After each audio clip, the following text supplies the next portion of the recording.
From this to this. Opo, gagawin na namin yung Me at D challenge. At para makatotohanan naman to, nagluto si Me. Kinakabahan nga ako kasi baka hindi magustuhan ni D yung luto ko. First year anniversary ang atake namin dito, kaya kailangan mag-e-effort tayo. Sobrang kabado ako at nahihiya kasi first time kong ginawa to. At dito ko na-realize na hindi naman pala masama na kahit yung babae nag-e-effort. Pagkatapos nga namin kumain, niyaya ko ni D na sumayaw. So eto nga, nalulungkot ako kasi papasok na ng trabaho si D. Huy, parang di ko kinakaya. Naluloka na nga ako kasi dati jowa challenge, ngayon mag-asawa challenge naman to. First year anniversary pala namin ngayon, kaya nag-iisip ako ng pwedeng i-surprise. At pati yung pang-outfitan natin, pang-wife na rin. Ganap na ganap talaga ang ate nyo, no? Kung dati passenger princess ako, ngayon ako naman yung magmamaneho. Parang wala na tong bawian kasi nagtrabaho na si D. Naalala ko, nagsusurprise lang ako sa mga professors ko kapag Teacher's Day. Pero iba ngayon kasi yung kaba ko para akong maiihi na matatai. Bibilhin ko sana yung blue na bouquet pero parang sobra naman. Naghanap no? na nga lang ako ng rose kasi gagamitin natin yung mga peta. Abangan nyo na lang mamaya kung paano natin yan i-decorate. Sa totoo lang, alam niya talaga magdi-dinner kami pero hindi niya alam na meron akong pasabo. Kaya sana magustuhan niya to kasi kung hindi baka last day na namin pagkikita to. Steak nga yung naisip ko na iluto para sa kanya. Eto din kasi yung alam ko na madaling lutuin tapos perfect din sa dinner date namin mamaya. Ngayon ko lang ding na-realize na mahirap din pala maging wife, What no? more pa kapag meron na kayong anak? Siguro after 10 years na lang yun kasi bata pa naman ako. Nahiya pa nga ako sa mga trabador dito kasi akala nila anniversary talaga namin ni D. Sabi ko sa kanila, panoorin na lang nila yung vlog ko, no? Medyo busy pa yung baby ko. Huy, masyado na! Alam niyo ba, sobrang laking impluensya talaga sa akin ni Chawo. Eh, kasi naman dati hindi naman talaga ako nagluluto. Ngayon natuto na ako sa mga pinapanood ko sa YouTube at TikTok. Aminin niyo, ang lakas makasosyal ng steak natin. Sinayuan ko na nga din, baka sakaling mas lalong sumara. Ang dami na din nakikurious kung ano bang real status namin ni Chawo. Matuturing ko talaga siya na special na kaibigan ko. Kung ikaw compare ko yung friendship namin noon, mas okay talaga kami ngayon. Siguro isa sa reason kung bakit mas naging close kami ni Chawot kasi parehas kaming mataas yung pangarap. Kaya kapag natapos yung bahay niya, tayo naman yung manggugulo. Gagawa din pala tayo ng mashed potato kaya iluluto muna natin yung patata. Opo, aamin na ako, hindi talaga ako pala luto sa bahay. Si mama kasi talaga yung nagluluto dito at lagi lang ako nagtatanong ng ma, anong ulam? Kaya simula nung pumunta siya sa Japan, wala kaming choice kundi magluto.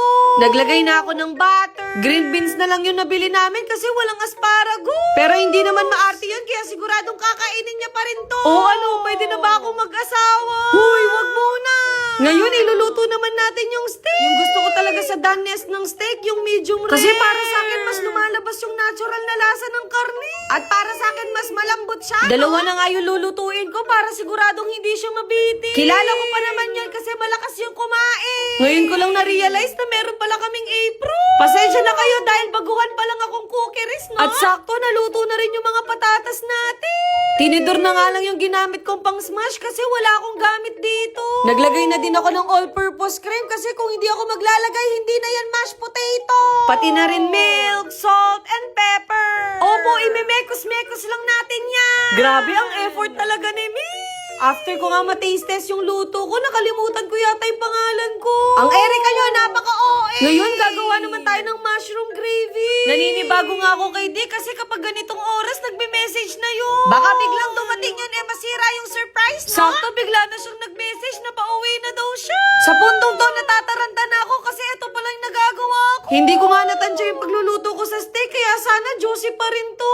Pero sa nakikita ko, na-achieve ko yung medium rare, no? Alam mo, para din ako nag-aartista. Kasi in character talaga ako na parang ako talaga si Mi. Baka naman kunin nyo na akong extra. Yung kahit mapadaan lang ako dun sa TV, pwede na ako.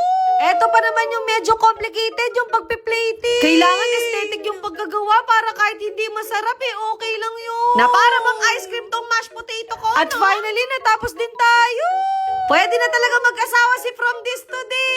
Bago nga ako magbihis, aayusin ko muna yung setup natin. Alam nyo ba noon, ang gusto ko talaga na date, yung intimate lang. Yung walang masyadong tao, tapos kwentuhan lang about sa life, pati na rin sa future. Kasi para sa akin, hindi na uubra yung basta mahal mo lang ako. Pasensya na kayo, Meron tayong pinanghuhugutan. ginamit ko na din nga yung wine na binigay nila nung house blessing. At eto na yung pinaka-exciting part, yung paglalagay ko ng peta. Grabe, First time ko talagang ginawa sa buong buhay ko to.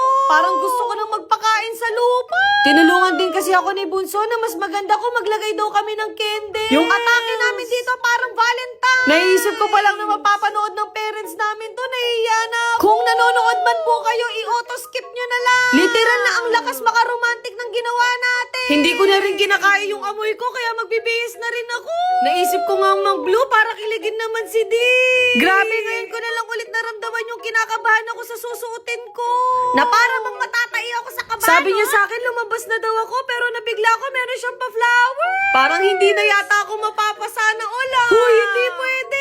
Ang bilis nga ng tibok ng puso ko, pero sabi ko, kakayanin ko to. Hindi na nga namin napigilan tumawa kasi bigla naming na-realize bakit namin pinasok tong trip na to. O, diba? Ganap na ganap kami dito. Ngayon, alam ko na yung purpose bakit hindi kami naging okay noon. Kasi kung hindi yun nangyari, hindi kami ganito ka-close ni Chawo. Nako, kung alam nyo lang, pawis na pawis kami sa sobrang kaba, no? Natuwa nga din ako kasi first time pala ni Chawot na maki-experience ng ganito. Alam nyo naman tong lalaking to, wala naman jowa, no? At dahil wala na kaming budget na pang-hire ng waiter, si Bunso na lang. Sabi ko naman sa inyo, all around talaga yan. Parang hindi pa yata kami nagsisimulang kumain, malalasing na agad kami. Baka sa honeymoon agad mapunta to, no? Uy, bata pa kami. Sinerve na nga ni Kuya Waiter yung niluto ko na steak. Naninibago nga daw siya sa akin kasi nakakapagluto na daw ako. Paano ba to? Sira na naman yung diet natin. Yung asawa ko may pasubo pang nalalaman. Pagkatapos nga namin kumain, niyaya niya ako sumaya. Magpapakipot pa ba ako, no?